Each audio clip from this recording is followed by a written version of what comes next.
Senator Amy Marcos sa apo na imbag na bigat apo, Senadora. Yes, kastamit ka, pero hindi masyadong magandang umaga natin. Yun Talaga nga, naman, almusal pa lang, sabi mo nga, high blood na, ano ba yan? Nako, apalakay. At balita ko, pati ikaw din, na high blood dahil ginawang zero budget ang subsidy ng PhilHealth na sa halip na dagdagan, iba pang ahensya, maraming kinaltasan.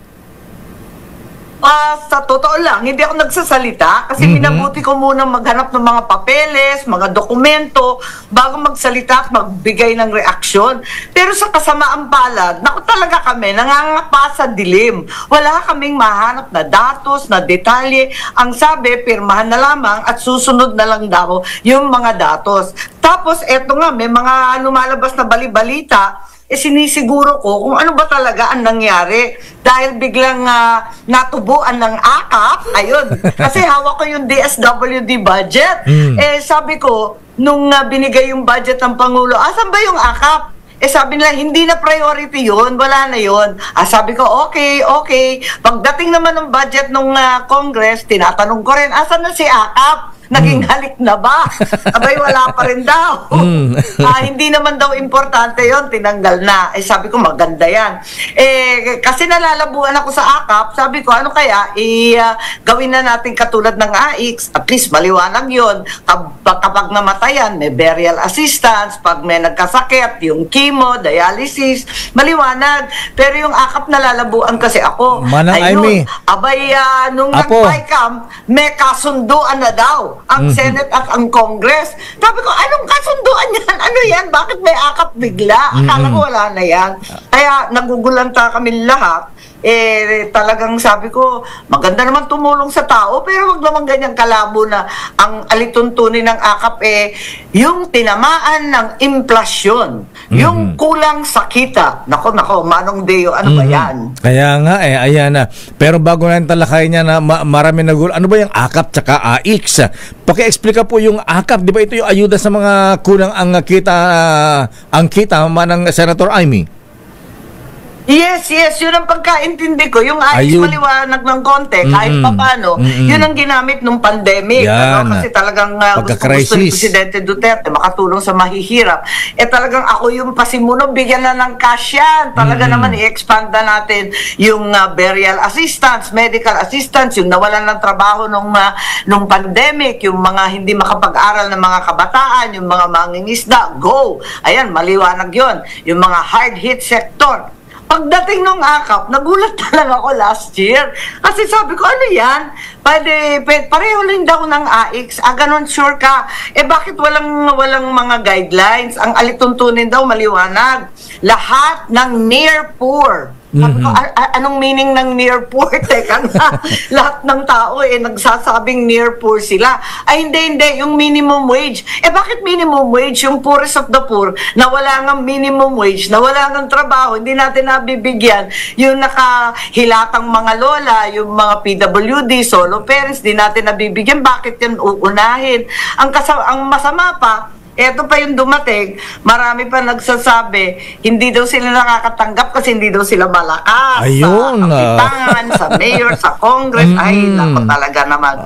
Anyway, ang nangyari, eto nga, nangangapa kami sa dilim. Ang balita ko pa, yung 4-piece na nakatakda talaga sa batas, kinaltasan ng 50 billion. Ang malilintikan niyan yung 4.4 million nga families na talagang poorest of the poor. At 50 billion ang tinanggal. Halos sa kalahati. Nangalahati na lang yung 4-piece. Nasa batas yan. Yung PhilHealth, nasa batas din. Siniro. Yung education, tanggal rin. Di ko pa sure kung 10 billion ba yun, 12, 15, iba-ibang sinasabi. 12 billion sa DepEd. Kaya ako, nananawagan na lang ako sa aking kapatid. Kung mahina ang aking boses na mag-isa, ngayon nawa marinig na ng palasyo, pagsusumamo ng ating taong bayan. Ilang beses sinabi ni Presidente Bongbong, yung flood control, ang balita, wala na rin sa Public Works. Ang balita, yung 4Ps, hindi na pangangalagaan. Ganon din, yung PhilHealth, 0-0 na. Sana talaga naman, kulitin niya, line by line yan. Pwede naman line by line, siya na lang ang tanging pag-asa. At huling hantungan ng taong bayan nangangailangan. Pero pagka, ang sabi ng aking bubit sa DBM, Senator Amy, pagka niline item veto ang isang budget, isang departamento, mabubura daw yan, mawawala. Hindi ba pwede ilipat yan? Ay, pwede naman siguro yan ibalik kasi talagang hindi pa naman na napipirma. Pwedeng ibalik sa BICAM yan kung sakasakali sabihin ng Pangulo. Ang importante dyan, talagang suriin ng maigi. Kasi ilang beses na niya yan sinasabi sa SONA, parang talaga naman inalipusta yung pinagsasabi niya. Linapastangan yung budget, pambihira. Hanggang ngayon, wala pa nga kaming detalye. Paano kami pipirma niyan? Kaya hindi ako pumirma, hindi nga ako mapir Kasi mamaya magkapilitan Okay. Editor niya. Isa pa, na pinanggugulatan ko, may nagsasabi na may kasunduan na daw, may arrangement na daw yung Congress at yung Senado. Anong areglo yan? Nakabahan ako sa ganyan. Dahil alam naman natin, Deo, na yung pakikialam ng mga mambabatas sa budget ay labag sa batas. Sinabi na ng Korte Suprema yan. Naku, kulong ang aabutin natin yan. Nakakatakot. Naku, may mga palusot naman ang IMED. Dami-dami mga pangalan pero same, different names pero same, pork barrel pa ang labas. Dahil sabi nga yung PIDA pa. Same animal. Nakakatakot. Tapos election year pa. Ano kaya ba yan? Kayo sa Senado binigyan daw ng 5 million na para sa AKAP at ang Congress 26 billion lang naman, Senator Amy. Oy, nako, talaga naman hindi ko alam. Yan daw ang sinasabi. Kaya ako'y kinakabahan. Sabi ko, akala ko wala na yung AKAP na yan. Ayos lang. Pero sana, bigyan ng maayos na alituntunin. Pero yung sinasabi na may areglo, yung dalawang kongreso, yung Senate and Congress, kinakatakutan ko yan kasi talagang labag sa batas at sa konsensya ng tao. At election year, pinagdududahan tayong lahat. Naku, talagang mapapahamak tayo ng todo-todo niyan. At hindi ako sangkot, hindi ako kabahagi ng anumang areglo at hindi ako talaga sasama-sama dyan. Hindi ako pumirma Pumunta nga ako sa Digos, ang layo-layo ko, sa Mindanao ako Ayan, so kasama ka pala sa hindi pumirma. Ang sabi po ni Senator Grace po, Senator Amy, ayan, balikan nga natin yung zero budget na inilagay sa PhilHealth o zero subsidy sa yun daw sa PhilHealth. Sabi ano daw po ito? Parang parusa sa PhilHealth dahil hindi daw ginagastos yung 600 million na kanilang pondo, reserve fund. Ayoko naman makipag-away pero sa tingin ko, nasa batas na may pondo talaga ang PhilHealth. Kumbaga, earmark na yan Nasa batas ng PhilHealth, nabibigyan talaga sila ng porsyento doon sa kinokolektang buwis. Wala naman sinasabi na maaaring mag-zero unless tanggalin na yung buwis forever at amyendahan yung batas. Wala namang ganon. At higit sa lahat, kung palpak yung PhilHealth, itanggalin lahat ng PhilHealth, ba parurusahan yung pasyente at yung nangangailangang Pilipino. At saka parang mali yata yung solusyon. Dapat may IME solusyon. Di ibuwag yung PhilHealth na yan. Ayan. At saka siguro palitan yung mga pwede ba pa-imbestigan nyo, Senator Amy? Kahit nung nakalipas sa administrasyon, sindikato na rin mga nandyan sa PhilHealth, lalo yung executive committee. Yun na nga yun. Yun na nga yung sinasabi na talagang sindikato at alam natin na may mga sinasabi na mga regional director daw. Kaya kahit paltan mo ng 4 o 5 beses katulad ni Presidente Duterte yung pinuno, talagang kumakana pa rin sa ilalim. Talagang totoo yun. At naranasan ko yun. Nung gobernador ako, biglang nagkaroon ng malaria epidemic sa Marcos, Ilocos Norte. Sabi ko, paano nangyari yan? Anong kalokohan yan, Nisa? Wala akong nababalitaan. Yung pala, minagic pala nung PhilHealth na tao doon na lokal. Pampihirang buhay to. So, masaklap talaga yung nangyayari sa health situation natin. Unang-una, pinagtatanggal yung mga tulong sa ospital. Narinig natin, bago pa magka-budget, 90 billion. Excess funds daw, kahit ang hirap-hirap paggamot ngayon, pinadala naman sa Treasury. Pagkatapos nagkaroon pa ng MOU sa isang party list. Ano ba nangyayari dyan sa PhilHealth? Minamagic ng todo. Ayan, di ba nga... Di ba pwedeng kausapin ng presidente at i-veto na itong mga ginawa pinagkakaltas at pinagdadagdag na pondo sa iba't ahensya na hindi naman dapat. Yung dapat bigyan. Like that, na lang. Yes, tama yan, ang sinasabi ko. Nananawagan ako sa aking kapatid, sa aking ading.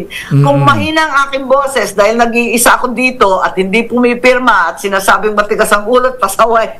Abay, siya na kaya. At ang sabi, sapat na daw yung mga signature, nasa 16 na daw na senador ang pumirma at wala na daw magawa kasi naratipika na. Pwede ba siya na ang magpalit niyan at talagang nagsusumamo ang taong bayan doon sa SONA, linapastangan lahat ng sinabi niya, palta na po niya, sana wag nang pirmahan, bumalik sa BICAM, suriin ng maigi, line by line, hindi naman kailangan isisiro na muli.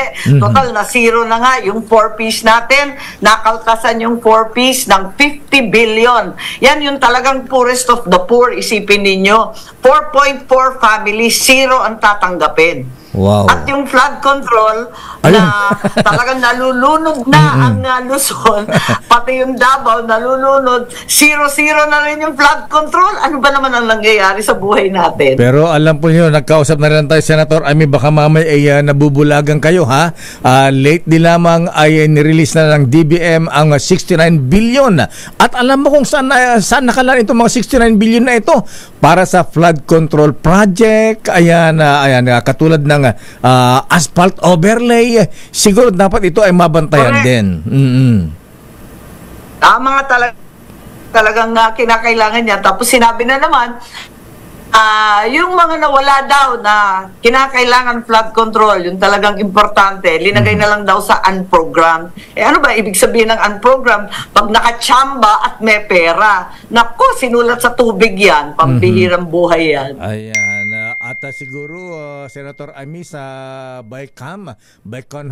Bicameral Conference Committee, ba't ayaw nilang i-live sa TV? Yung mga session nyo sa lahat naka-live.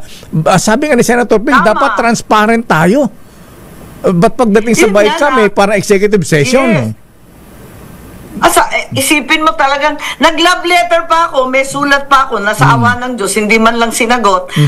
Nag-love letter talaga ako kay Senate President Cheese, nag-love letter ako kay Grace po. Sabi ko sa kanila, pwede ba wag na maulit yung nangyari last year? Dalang-dala na ako kasi nadali na naman ako, nasingitan na naman tayo ng AKAP, nasingitan na naman ako ng 12 billion doon sa COMELEC para sa PI.